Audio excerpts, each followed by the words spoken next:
तो ये है हमारी थीम्स और मैं आपसे रिक्वेस्ट करूंगी कि आप इस नोवेल का समरी और कैरेक्टर एक्सप्लेनेशन जरूर देखें और लिंक आपको मिलेगा डिस्क्रिप्शन बॉक्स में। तो चलिए थीम्स देखते हैं। तो बच्चों फर्स्ट ऑफ ऑल अगर कोई भी क्वेश्चन आता है इस नोवेल से रिलेटेड तो सबसे पहली बात जो आपका आंसर है एटलीस्ट 4 to 5 पेजेस का रहना चाहिए, क्योंकि 15 to 20 मार्क्स तक का एक क्वेश्चन तो होता ही है। ठीक है, चॉइसेस आपको मिलती हैं डू एनी 3 और do any 4। So it's up to you. अगर आप इस नोवेल का क्वेश्चन चूज करते हैं तो आप कैसे लिखेंगे। फर्स्ट पैराग्राफ आपको राइटर के बारे में लिखना है। ओके, राइटर कौन है हमारे, एल्बर्ट कैमस। तो फर्स्ट पैराग्राफ आप इनके ही बारे में लिखेंगे कि इन्होंने ये नोवेल क्यों लिखी, ये एक फिक्शन नोवेल है ये भी आप बताएंगे, टाइम पीरियड बताएंगे, इनकी आइडियोलॉजी बताएंगे कि क्या विचारधारा के साथ इन्होंने ये नोवेल लिखी। ठीक है, ये सब आपको अपनी बुक्स में या फिर इंटरनेट में भी मिल जाएगा। अब इंट्रोडक्शन के बाद आपको यहाँ से सेकंड पैराग्राफ से अपना आंसर लिखना स्टार्ट करना है।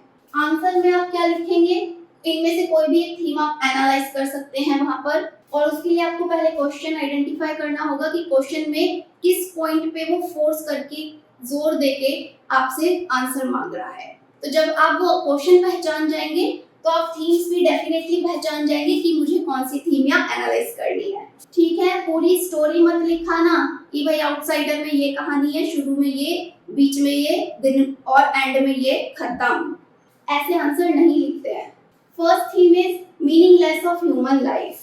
तो ये थीम किसके ऊपर सूट कर रही है, वही जो हमारा प्रोटैगनिस्ट था मिसॉल्ट, उसके लिए ह्यूमन लाइफ का कोई मीनिंग ही नहीं था, कोई पर्पस ही नहीं था। ठीक है, उसका मानना ये था कि हम इंसानों का जो लाइफ है उसका कोई पर्पस ही नहीं है, हम सिर्फ पैदा हुए हैं जीने के लिए, खुल के जीने के लिए। तो मिसॉल्ट की नजरों में ह्यूमन लाइफ का कोई वैल्यू नहीं है। तो इसको आप अच्छे से एक्सप्लेन कर सकते हैं अपने आंसर में कि वो कैसे अपना पूरा दिन स्विमिंग में स्पेंड करता था, अपनी गर्लफ्रेंड के साथ स्पेंड करता था, ऑफिस में स्पेंड करता था, नेबर में स्पेंड करता था। ठीक है, इधर उधर ये घूमता फिरता रहता था, एंटरटेनमेंट करता था, यानी कि इसकी लाइफ का कोई बड़ा गोल नहीं था। और ये पैसे कमाता था सिर्फ अपना पेट भरने के लिए कि भाई मेरा गुजारा हो जाए, इसलिए नहीं कमाता था कि इसको आगे लाइफ में और भी बढ़ना है, कुछ और बड़ा पाना है, इसके लिए नहीं कमाता था। ठीक है, so human life is waste for him, human life is meaningless for him. तो इसको आप अपने वर्ड्स में एक्सप्लेन करेंगे। नेक्स्ट है इंपॉर्टेंस ऑफ फिजिकल वर्ल्ड। जैसे कि मैंने बताया कि फिजिकल वर्ल्ड का इस पे बहुत ज्यादा इफेक्ट रहा मिसॉल्ट पे, और सबसे ज्यादा इफेक्ट इसे सनलाइट से होता था, सूरज की हीट से होता था, जिस हीट से इफेक्ट होकर इसने मर्डर भी कर दिया। इवन उस गर्मी का ताप ये अपने माँ के फनरल में भी नहीं झेल पा रहा था, ये अपने माँ के अंतिम संस्कार में खड़ा नहीं होना चाह रहा था क्योंकि इसे वहां पे धूप झेलनी पड़ रही थी, गर्मी झेलनी पड़ रही थी, और अपनी गर्लफ्रेंड से भी ये इसलिए अटैच में रहता था बिकॉज ऑफ फिजिकल रिलेशनशिप। ठीक है, तो फिजिकल चीजें इसको बहुत ज्यादा अट्रैक्ट करती थी। So you can analyse this in your own words. Next है हमारा लैक ऑफ फीलिंग और इमोशंस। तो ये भी इसके अंदर कूट कूट के भरा हुआ था। I explain you in summary कि इसको अपनी माँ के मौत का भी कोई दुख नहीं था, एक आंसू नहीं टपका इसके आंख से, इसने इतना बड़ा क्राइम किया, किसी को मार दिया, उसका भी इसको कोई पछतावा नहीं था। So you can analyse all these things in your own words in your answer. I know you can explain it very well, क्योंकि मैंने आपको समरी ही इतने अच्छे से समझाई है तो आप आंसर भी बड़े अच्छे से एक्सप्लेन कर देंगे। अब फाइनल आता है हमारा आंसर का last part, conclusion.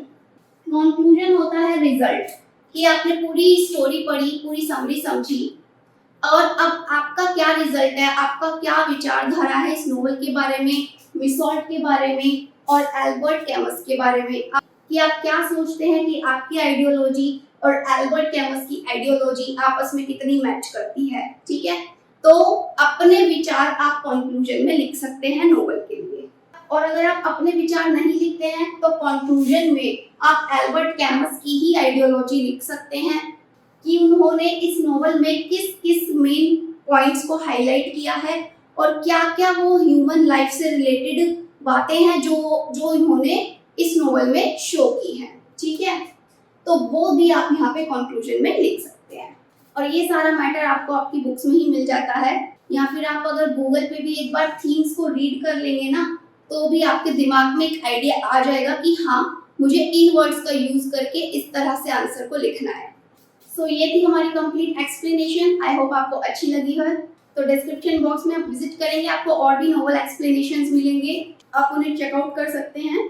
And don't forget to follow me on Instagram and Facebook. All links are available in description box. और बाकी मैं अपने चैनल पर कॉम्पिटिटिव इंग्लिश और स्पोकन इंग्लिश एंड यूपीएससी से रिलेटेड भी वीडियोस बनाती हूँ। अगर आप इनमें से एक की भी तैयारी कर रहे हैं तो भी आप मेरे चैनल को फॉलो कर सकते हैं। अब मिलती हूँ नेक्स्ट एक्सप्लेनेशन में। Take care, bye bye. And और भी कोई नोवेल है जो आप चाहते हैं मैं आपके लिए एक्सप्लेन करूं बिल्कुल इसी तरह, तो आप उस नोवेल का नाम जरूर लिखिएगा कमेंट में। एंड मेक श्योर कि आप कोर्स का नाम ना लिखें। काफी बच्चे होते हैं कोर्स का नाम लिख देते हैं कमेंट में और टॉपिक लिखते नहीं है, तो ये कैसे पता चलेगा कौन सी नोवेल एक्सप्लेन करनी है। तो आप कोर्स का नाम ना लिख करके सीधा नोवेल का नाम लिखेंगे। Okay, now see you in the next one.